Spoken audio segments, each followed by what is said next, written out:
Javier Echave knows he has it good. As CFO at Heathrow, he's risen to a powerful and probably quite interesting role in one of the world's busiest airports. It's a great job and he has a great family. But mental health issues can strike anyone.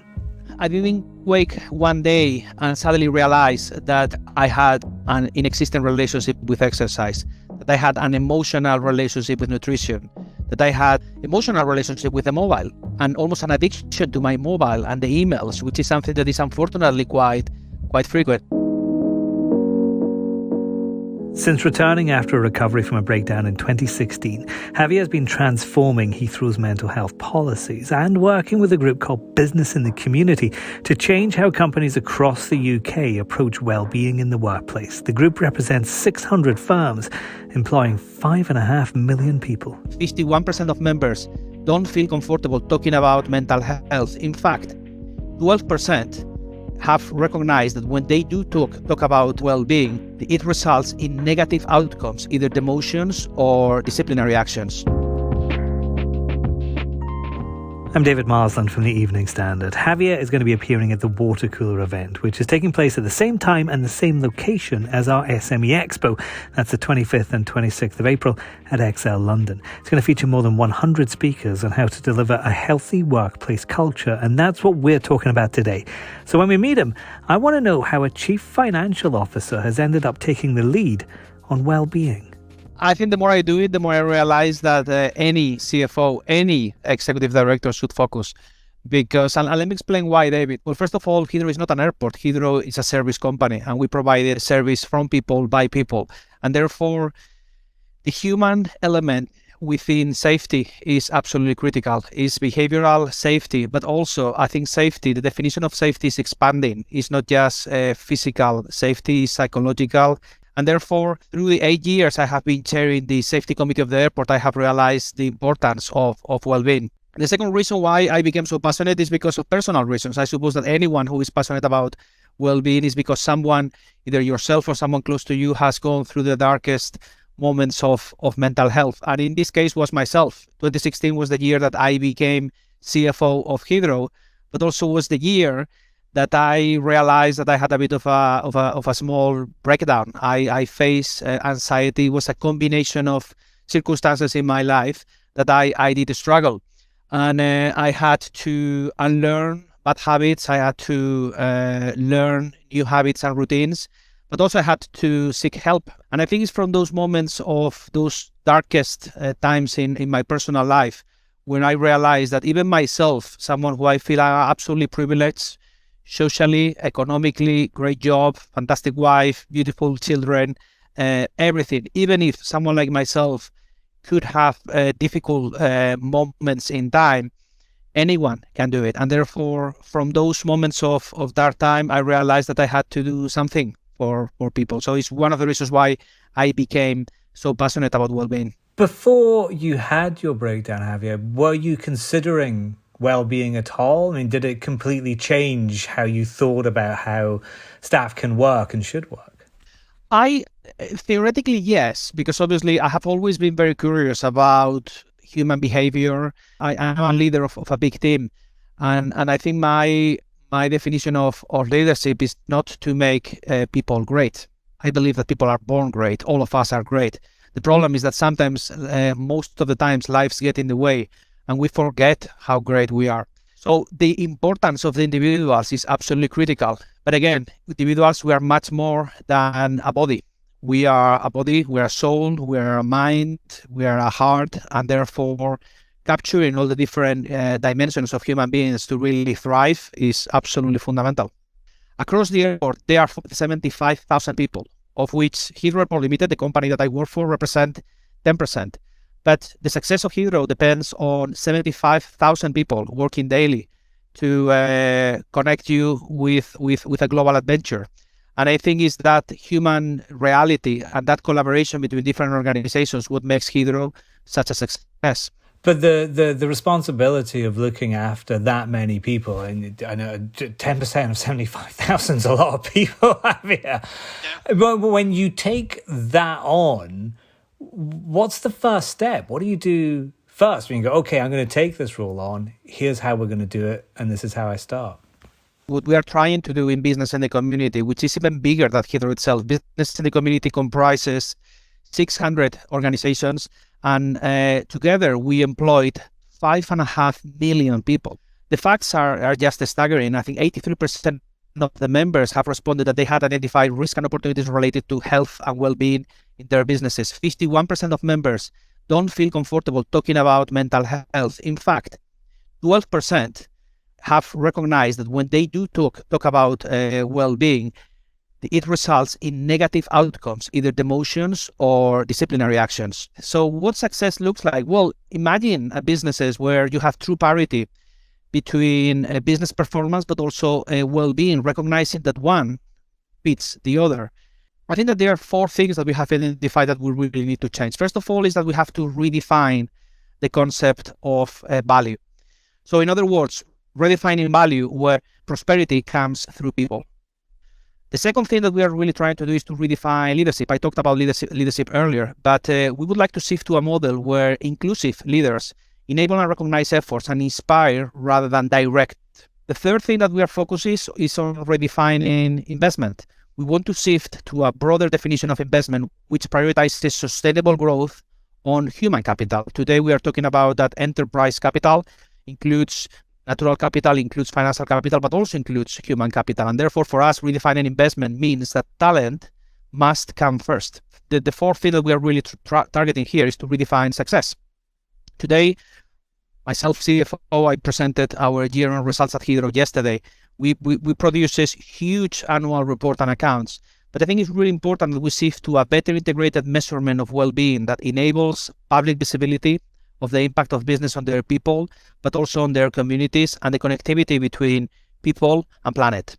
So for us, redefining success effectively means integrating this reporting. Somewhere like Heathrow, I mean, you said it's not an airport, it's a service. It's kind of like a city, really, with all those people going all the way through it. And you've got issues to do with performance, yes, but you've got issues to do with safety. You've got all kinds of really complicated things. Can you balance performance and staff well-being in what is quite a high-pressure environment? You know, despite people walking through Heathrow and you know, having a nice relaxed time most of the time, how do you balance that? How do you still get performance and take care of staff? That's the challenge, the opportunity, and the art. When you look at Heathrow, I think what you have is a combination of assets, but also it's a combination of people managing those assets with a simple outcome. In our case, is our vision is to give passengers the best airport service in the world. That's why we wake up every day, because you're traveling to Heathrow not just to spend a day in a fantastic facilities, which they are. You are traveling to Heathrow as a way of enabling adventure or connecting your businesses. So the service that you expect is very different. So it's people who can flex the infrastructure to deliver the service that you want. And many times it's as simple as realizing when you are stressed or when you are seeking additional information. It's about sharing what we know. One of the things that are more stressful in an airport is not understanding what's going on or not having that information. Many times, unfortunately, we don't have the whole information, but our commitment to you as a passenger is that we will share what we know. And then finally is to make things better. Look, we are not perfect because we are humans, but what we are really strive on is to try to improve every day, making every journey better and to make things better every single time. That's why the human dimension is so critical, and that can only be achieved if people are at their very best. It's a great principle, but how do you apply it then, Javier? What are you actually doing? So we have identified in business in the community that there are 4 critical pillars that we have to achieve. First of all is raise awareness of the importance of well-being. You have to notice where you are. You have to raise awareness and you have to wake up on the sometimes uncomfortable reality that you might be sitting on. Second, it's about removing, in many organizations, this apparent conflict between money and health. Being a CFO, I know that many times CFOs, we are human beings, surprise, surprise, but sometimes we have a role where many times pressures put finance professionals into a situation where unwillingly they become the bottleneck.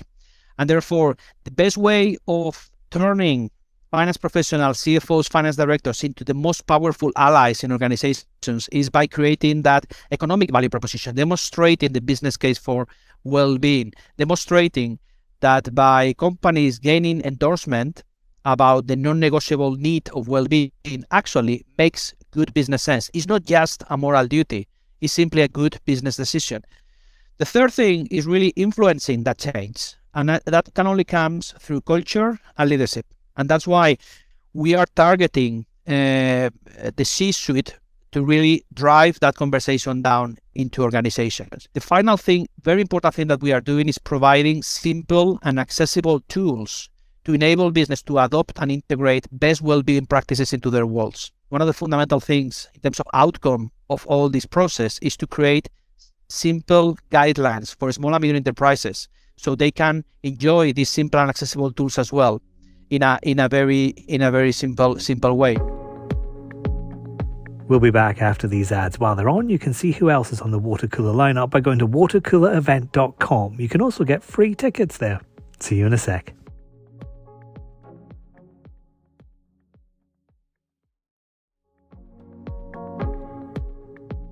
I'm kind of interested in the changes you've made specifically at Heathrow here. Would they have helped you back in 2016 when you were having your problems? Would those have been identified, and would you have gone through what you did if what was available now was available then? Definitely. I think that, talking about my personal experience, I didn't wake one day and suddenly realize that I had an inexistent relationship with exercise, that I had an emotional relationship with nutrition, that I had emotional relationship with the mobile, and almost an addiction to my mobile and the emails, which is something that is unfortunately quite frequent. And therefore, raising awareness, creating tools that can help you raising that is helpful. So, for example, one of the very simple tools that we apply is something what we call the mood lift. It's a scale from -9 to +9 that express in words how do you feel right now. So this is something that every leadership team meeting I have with my direct collaborators, we start with a safety moment, so to raise awareness about safety, but also we do a brief check-in. We go around the table in terms of, how are you? How are you, David? From -9 to +9, how are you today? Well, perhaps I am +7 because I feel resourceful, decisive, I feel hopeful because these things is happening to me in my life. Or perhaps temporarily I am -6. Why? Because I'm facing this adversity in my life and I am struggling. And I think that creating a psychologically safe environment where people can express is a huge change. And that's one of the reasons why, despite the huge adversity that we have faced at Heathrow, for example, over the last 3 years, people have been pulling it together to get Heathrow back. Because I think that despite the uncertainty, people felt psychologically safe. And I think that sometimes there's a huge confusion between uncertainty and lack of safety. My personal experience is that I can cope perfectly with uncertainty if I feel psychologically safe. If I feel psychologically unsafe, everything around me could be theoretically perfect, but I still will struggle. And I think that that's why some of those small tools, like articulating, recognizing, removing the stigma, is so important to really create an environment where you just we are facing these things every day. So why don't we normalize it more? How easy is it to have those conversations with people? How open have people? I mean, have you seen that people have become more open, or did they immediately go, "Yes, I'm a number 7 today," or do people admit that they're at 2? Do you actually get that? At the end of the day, this conversation that you are having between you and I, David, is a conversation between two of us, and therefore it depends on you and I to co-create the environment so we can both feel safe talking about these matters. Obviously, if the conversation involves not only 2, but 3, 4, 50, 100, 150, the role of the leader becomes even more critical, because the leader is the one setting the tone of that environment. That's why I think culture and leadership is so critical. It requires leaders to be aware. And in my journey I have the fantastic opportunity to lead big teams. I think it's realizing that actually a good intervention creating the right environment can transform people's lives for the better. Therefore, yes, it requires, first time is a bit awkward. It requires a bit of courage. But actually, when you realize how much, if you can just touch the life of one person for the better, it's worthwhile. So I think it's worthwhile facing that moment of awkwardness or courage to really gradually contribute that environment of psychological safety. You're going to be appearing at the water cooler event. Yep. What can people expect from you, Javier? Well, I think in the water cooler event, I'm going to be chairing a panel, and I'm going to be interviewing 4 of the members of my BITC wellbeing leadership team. I have an extraordinary leadership team. I'm learning so much from them. Each of them are unique and fantastic. So I have 4 of the members. One of them is leading on creating that body of change. Another one is defining that economic value proposition. Another one is bringing to life cultural leadership. And finally, the 4th one is leading on simple and accessible tools. So the intention of that event is to really bring to life into more detail what are the things that we are advancing. And with the intention that we would like to create guidelines, tools that can be used to anyone across the UK. So water cooler event, we are very much looking forward to unveil the first the report with the headlines of this economic value proposition, but also connecting with the rest of the package. It's not just about the business case, it's also understanding why this is important, the importance of cultural leadership, but also providing those simple and accessible tools so that pack can help any organization, big or small, to really join us in this revolution of ways of working. That was Javier Echave, CFO at Heathrow. For more news, interviews and analysis, head to standard.co.uk or pick up the Evening Standard newspaper. How to Be a CEO is back on Monday. I'd love to see you then.